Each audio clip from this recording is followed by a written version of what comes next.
네, 반갑습니다. 오늘은 이사야 세 번째 이야기를 시작하도록 하겠습니다. 하늘의 별들과 별 무리가 그 빛을 내지 아니하며 해가 돋아도 어두우며 달이 그 빛을 비추지 아니할 것이로다.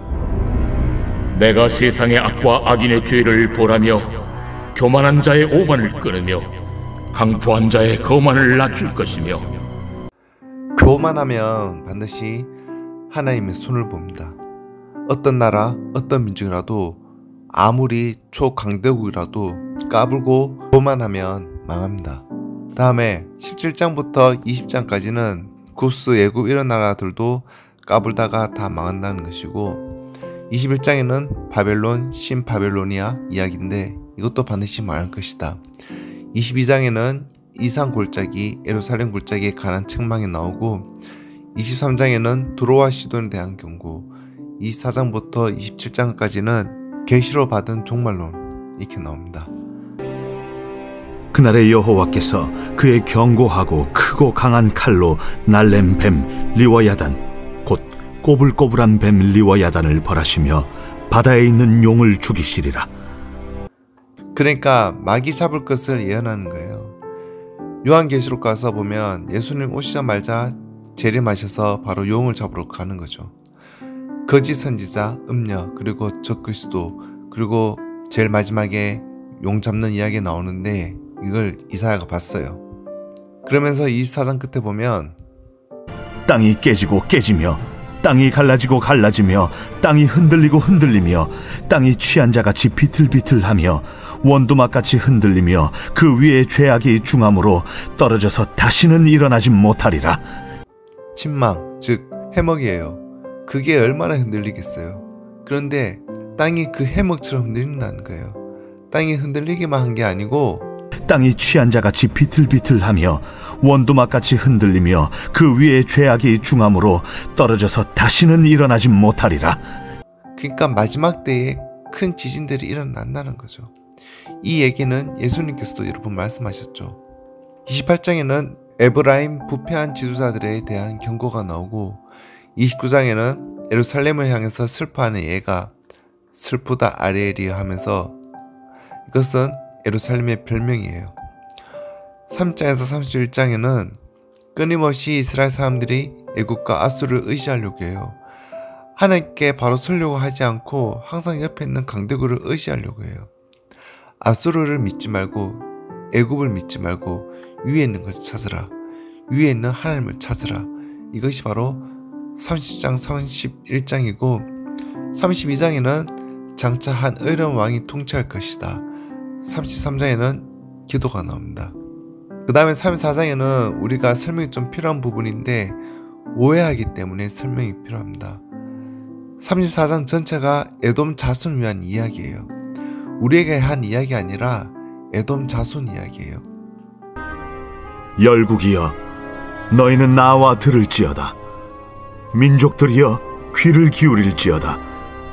땅과 땅에 충만한 것, 세계와 세계에서 나는 모든 것이여 들을지어다.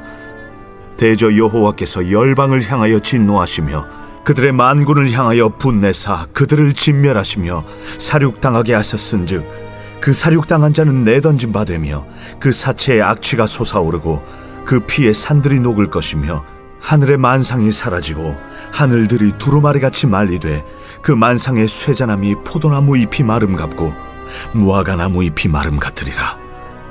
여호와의 칼이 하늘에서 족하게 마셨은즉 보라, 이것이 에돔 위에 내리며 진멸하시기로 한 백성 위에 내려 그를 심판할 것이라. 여호와의 칼이 피, 곧 어린 양과 염소의 피에 만족하고 기름, 곧 순양의 콩팥 기름으로 윤택하니 이는 여호와를 위한 희생이 보스라에 있고 큰 사륙이 에돔 땅에 있습니다. 들소와 송아지와 숫소가 함께 도살장에 내려가니 그들의 땅이 피에 취하며 흙이 기름으로 윤택하리라. 이것은 여호와께서 보복하시는 날이요 시온의 송사를 위하여 신원하시는 해라. 보수가 뭐냐면 보복한다는 이야기예요. 여호와께서 원수에게 보복하는 날이요. 여태까지 우리는 교회 다니면서 하나님이 보복한다고 하면 전혀 이해를 못해요. 하나님이 용서만 해야지 하나님이 되어가지고 보복하면 어떡합니까? 하나님이 보복하면 안 되는 거 아닙니까? 착하지요? 예, 맞죠? 우리 멋대로 그렇게 하나님은 보복도 안 하는 하나님을 알고 있는데, 제가 알고 있는 하나님은 보복의 전문가예요. 너 보복하지 마. 너 원수 갚지 마. 원수 갚는 건 내게 맡겨. 나는 그런 거 전문가야. 프로페셔널하게 원수 잘 갚아. 성경 도처에 내가 친히 원수 갚지 말고 원수 갚는 것은 내가 하겠다고 이렇게 얘기해요. 그렇게까지 말씀하시는데, 우리는 하나님은 그저 은혜로우시고 자비로우시고 노하기를 더디하시고 사랑이 많으시고 용서하시고 그런 것만 알았지, 하나님이 보복하신다 그런 말 들으면 이상해요. 그리고 성경은 보복한다는 말이 많이 나와요. 그런 거 안 보는 거예요. 주여 통과, 보복하지 마세요. 알았죠? 착하죠? 예 하면서요. 성경을 보면서 그렇게 하면 안 된다는 거예요. 이것은 여호와께서 보복하시는 날이요 시온의 송사를 위하여 신원하시는 해라. 신원한다는 것은 신림이라고 되어 있는데 히브리어로 신림은 샬롬에서 와요. 그러니까 갚을 것을 갚아버려야 평화가 온다. 신원한다는 말이 갚아준다는 거예요. 억울한 것을 갚아준다. 에돔의 시내들은 변하여 역청이 되고 그 티끌은 유황이 되고 그 땅은 불붙는 역청이 되며 낮에나 밤에나 꺼지지 아니하고 그 연기가 끊임없이 떠오를 것이며 세세에 황무하여 그리로 지날 자가 영영이 없겠고 당아새와 고슴도치가 그 땅을 차지하며 부엉이와 까마귀가 거기에 살 것이라.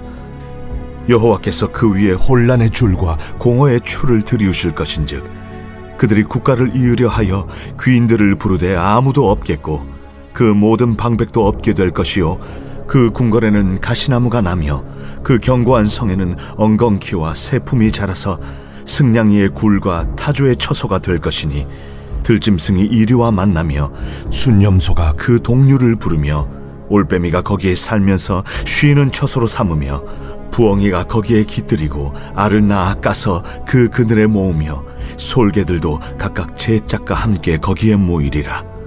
그 애가 에돔 땅이에요. 에돔 사람들이 왜 이렇게 망하냐 하면 그 이유는 나중에 오바댜서를 봐야 돼요.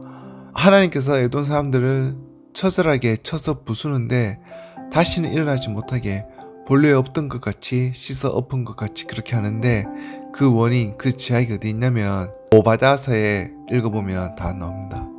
여기서는 제목을 말하지 않고 어떻게 하실 것만 말씀하시는데, 어떻든 그 에돔 자손이 쫄딱 망하고 완전히 한무지가 되어가지고 인적이 없이 한직하기 때문에 사람들과 도무지 친화성이 없는 새들이 있어요.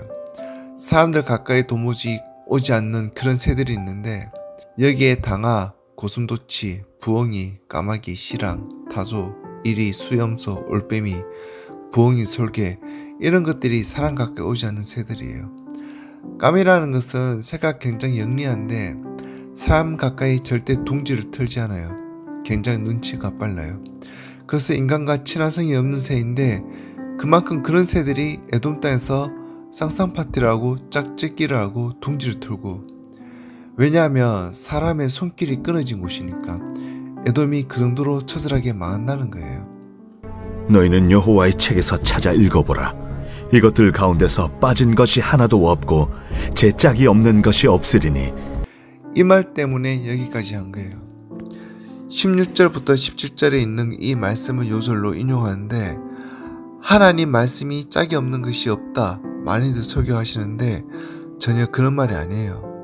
하나님 말씀이 짝이 없는 것이 없다 그런 말이 아니라, 아까 여러 동물들 나오죠. 인간들과 친화성이 없어서 항상 인적이 드문 곳에만 둥지를 트는 새들, 그리고 짐승들이 있는데 보니까 이것들이 하나도 그 짝이 없는 것이 없어요. 어디 가서 암컷이나 수컷을 데리고 전부 다 짝을 가져왔는데, 짝이란 말이 암컷을 말해요. 너희는 여호와의 책에서 찾아 읽어보라.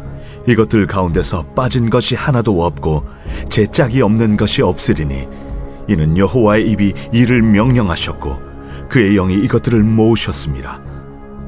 여기서 마지막에 신이 이것들을 모으셨다는데 그것들은 바로 동물들, 새들인 거죠. 여호와께서 그것들을 위하여 제비를 뽑으시며 그의 손으로 줄을 띄어 그 땅을 그것들에게 나누어 주셨으니 그들이 영원히 차지하며 대대로 거기에 살리라. 이렇게 된 거예요. 그런데 그것도 모르고 앞도 안 보고 뒤도 안 보고 여호와의 말씀이 짝이 없는 것이 없다. 대개 신천지에 가면 그것부터 가르쳐요. 그러니까 우리가 지금 요술이라고 해서 막 갖다 붙이는데 엉터리가 많아요. 그래서 다시 말하지만 요술 그렇게 하지 말고 책 한 권 전체를 통전적으로 완전히 볼 수 있도록 그렇게 공부해야 됩니다. 자, 오늘은 여기까지 해갖고 다음 시간에 네 번째 이야기를 하도록 하겠습니다. 감사합니다.